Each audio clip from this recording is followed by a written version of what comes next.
At its peak, no city in America stood for industrial power the way Detroit did.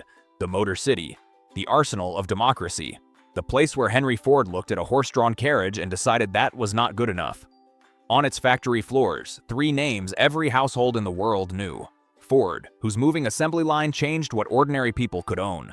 Chrysler, whose engineers carried American soldiers across 2 continents of war. General Motors, the largest corporation on Earth, so dominant that its CEO sat before Congress in 1953 and said without embarrassment that what was good for General Motors was good for the country. He was not wrong, not then. By 1950, Detroit was the 4th largest city in the United States. 1.85 million people, the highest per capita income of any major American city. A working class so prosperous that sociologists came from Europe to study it, to understand how a man with no college education could own a home, send his children to university, take a 2-week vacation, and retire with a pension. It looked permanent. The men on the line believed it was permanent. Fast forward to July 18, 2013. Detroit files for bankruptcy. $18 billion in debt. The largest municipal bankruptcy in the history of the United States. 78,000 abandoned structures. A population reduced by more than 1 million people.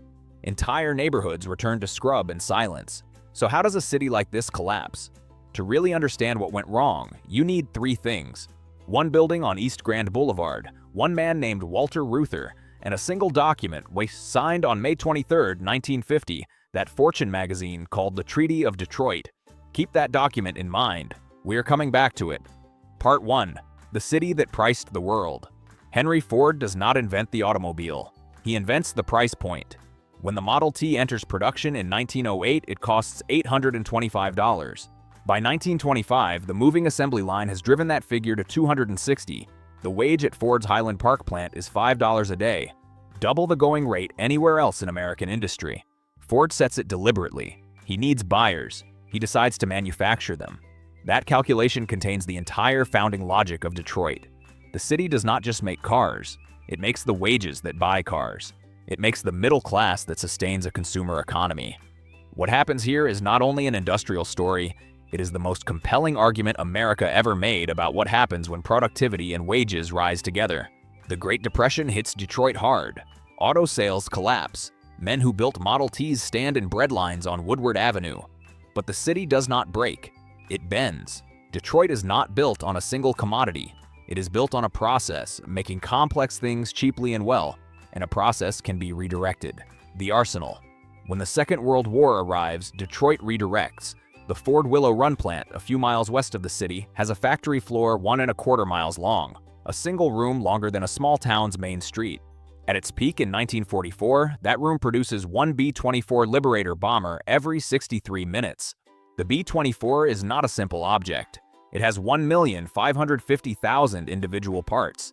It weighs 36,500 pounds empty.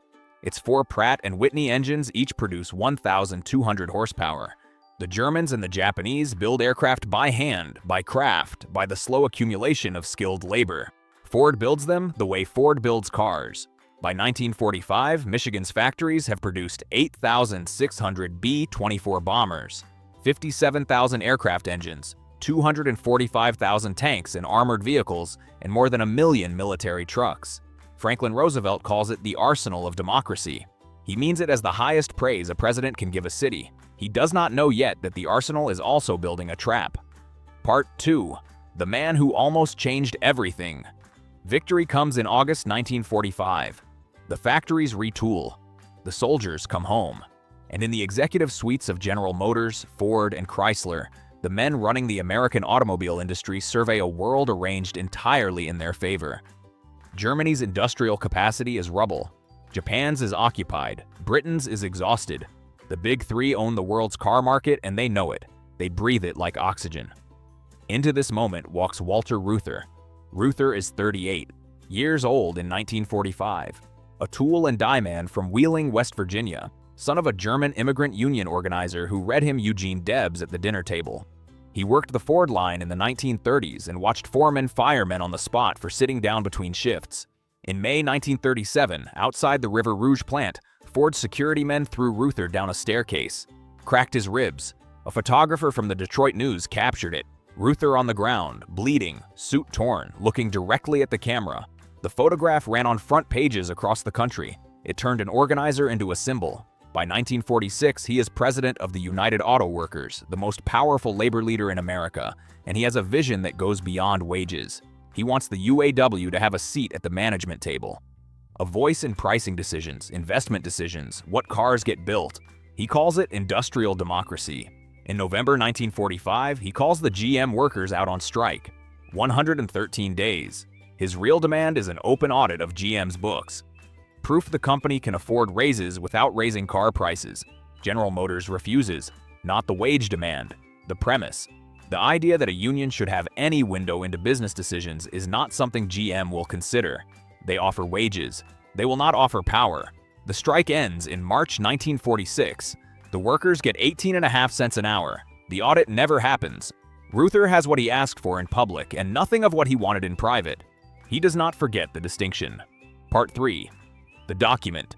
The 5 years between 1945 and 1950 are the most consequential in Detroit's history, not because of what gets built, because of what gets decided. The post-war strikes alarm the auto companies. The 1945 GM strike, the 1946 Ford strike, the 104-day Chrysler walkout that leaves 100,000 Detroiters without income. Labor peace has a value, and the companies are now willing to pay for it. The question is the price.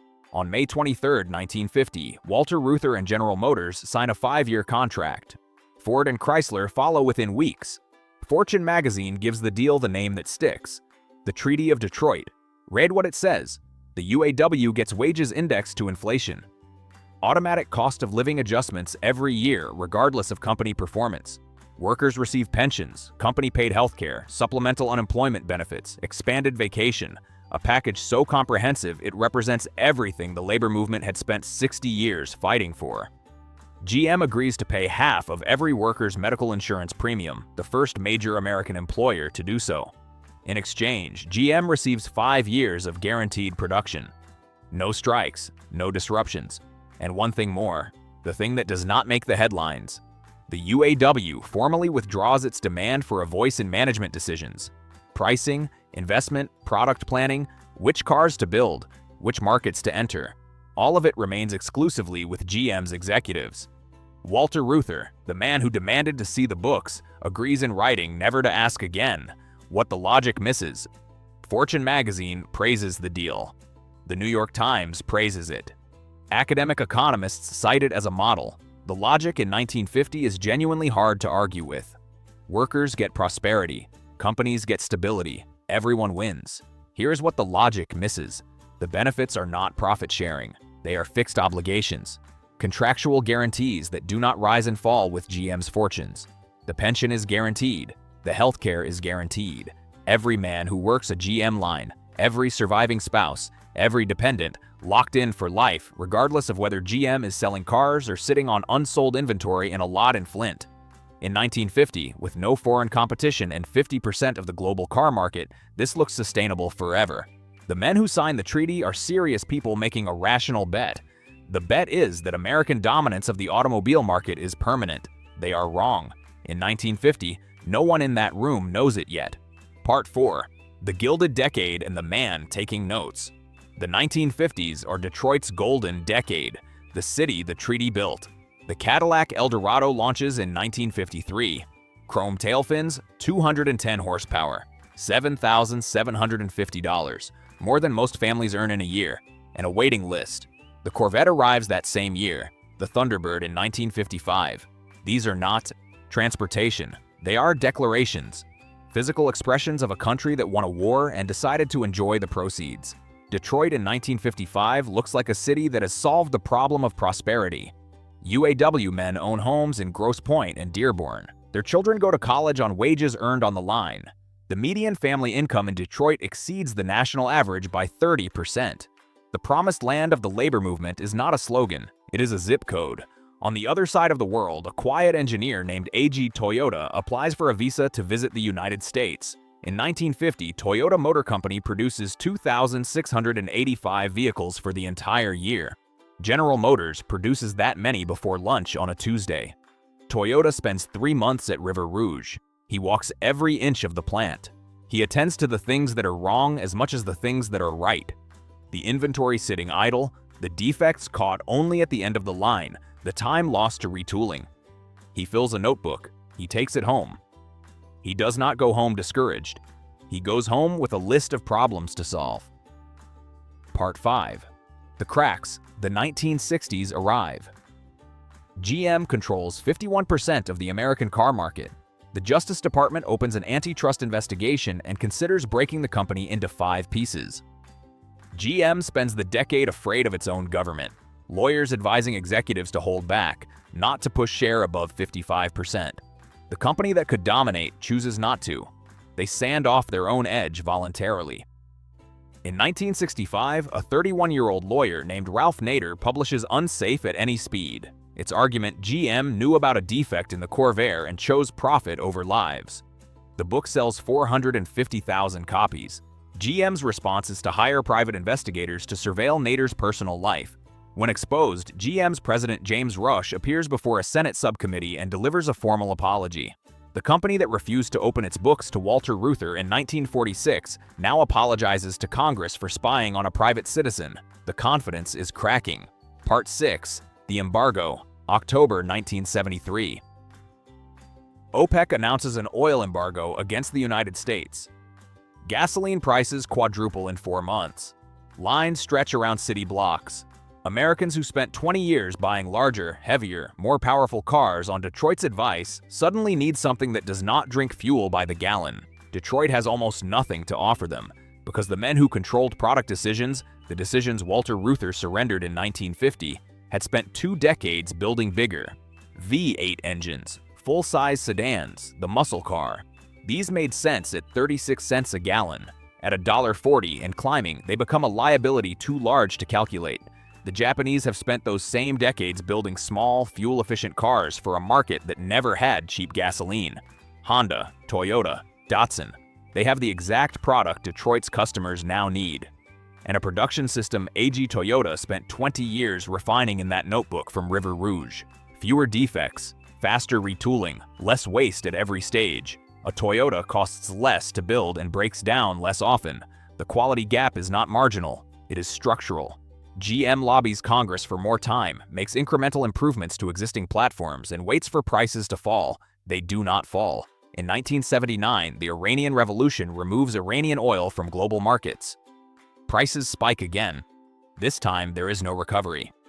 Part 7. The Bill. Here is where the Treaty of Detroit stops being history and becomes arithmetic. Every year after 1950, the pool of retired GM workers grows.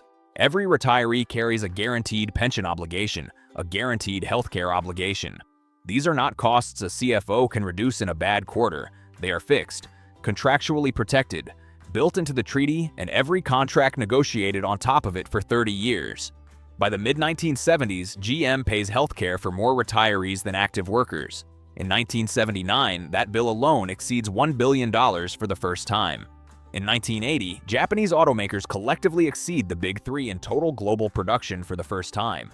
The industrial complex that armed the free world has been passed, not in one dramatic confrontation, but in the accumulation of 25 years of better product decisions made in boardrooms where no one from the factory floor had a seat. A GM vehicle in the late 1980s costs roughly $1,500 more to produce than an equivalent Toyota. Not because of the factory, not because of the steel, but because of the retirees. Reagan's administration negotiates voluntary export restraints with Japan in 1981. The intent is to give Detroit time to modernize. The result is the opposite. Protected from Japanese imports, GM raises prices on existing models rather than fund the overhaul the restraints were meant to enable. Toyota, faced with export limits, builds factories inside the United States: Georgetown, Kentucky; Cambridge, Ohio. Non-union plants, modern production system, vehicles cheaper to build and more reliable than anything from Detroit. The restraints block Japanese imports. They do nothing about Japanese manufacturing 2 states away. Detroit's unemployment, 3.8% in 1970, reaches 20% in 1982. Manufacturing jobs that numbered nearly 200,000 in 1950 fall below 50,000 by 1990. The middle class begins to leave, then it leaves faster. Then the neighborhoods go quiet. Part 8. The Reckoning. In 1988, an internal analysis at General Motors produces a figure that should have ended any debate about the company's future under its existing structure. GM's total legacy obligations, the accumulated pensions and healthcare guarantees built into the Treaty of Detroit and 38 years of contracts stacked on top, exceed the total market value of the corporation. General Motors owes more to its retirees than the entire company is worth. The men running GM in 1988 did not sign the 1950 treaty. Some were in elementary school when Reuther and Harry Anderson shook hands on East Grand Boulevard. They inherited an obligation they cannot renegotiate without triggering a strike and cannot escape without a bankruptcy that would cost more than the obligation itself. Trapped by a document signed before they were old enough to drive. June 1, 2009, General Motors files for Chapter 11. The federal government commits $49.5 billion. It acquires 60% of the company. 21 plants close. Pontiac discontinued after 84 years. Saturn after 24. Hummer. Saab. Gone in the space of a quarterly filing. July 18, 2013. The city of Detroit files for bankruptcy. $18 billion in debt. 60 years of a shrinking tax base, a pension system the city cannot fund, and a service economy that never produced wages at the scale the factory floor once paid. 35% of residents below the poverty line. Child poverty approaching 60% in the worst neighborhoods. The median home sale price in 2012, $9,000. In a city where line workers once bought homes that made the rest of America envious. And here is the document I asked you to hold. The Treaty of Detroit, signed May 23, 1950. A building on East Grand Boulevard. Walter Reuther on one side. Harry Anderson, GM's vice president for labor relations on the other. Flashbulbs, handshakes, photographs for the newspapers. Fortune magazine calls it a new era. And it is. Just not the era anyone in that room intends. The men who sign it are not villains. Reuther believes he is building a floor under the American working class that nothing can break through. GM's leadership believes they are buying the stability a great enterprise requires. Both are right in 1950, within the assumptions they are making. What neither accounts for is Eiji Toyoda in River Rouge with a notebook. What neither accounts for is that fixed obligations only hold as long as the underlying business does. That guaranteed costs in a shrinking market move in one direction only. That giving up a voice in what the company builds means that when management bets on large cars in 1965 and ignores fuel economy in 1973, the workers carry the consequence but hold none of the levers. The Treaty of Detroit gave the workers everything they could spend. It gave them nothing they could use to protect what they had built. Stand at the corner of East Grand Boulevard and Cass Avenue. Look at the building where they signed it. Close your eyes. The press shop running. The smell of oil and hot metal and lacquer. The day shift walking out at 3. Lunch pails, summer heat off the concrete. A man on the steps checking his watch. 22 years in. 2 kids. A house half paid off in Dearborn on a UAW wage. The best wage available. Anywhere in America to a man without a degree. He is not wealthy. He is secure. In 1955 in Detroit, those two things feel like the same thing. He does not know about the building behind him. He does not know about the fixed obligations accumulating in a ledger he will never see, or the production system being perfected in Toyota City that will not ship its first car to America for another 12 years. He knows the line. He knows his foreman. He knows shift starts in 10 minutes. Open your eyes. 1 document, 2 signatures. 63 years from the handshake to the bankruptcy filing. A city that armed the free world and built the American middle class. Told by the men in the building behind that man on the steps that the workers' job was to build the cars, not to decide what cars to build. That gap between the man on the steps checking his watch and the treaty signed in his name is what this story has been about.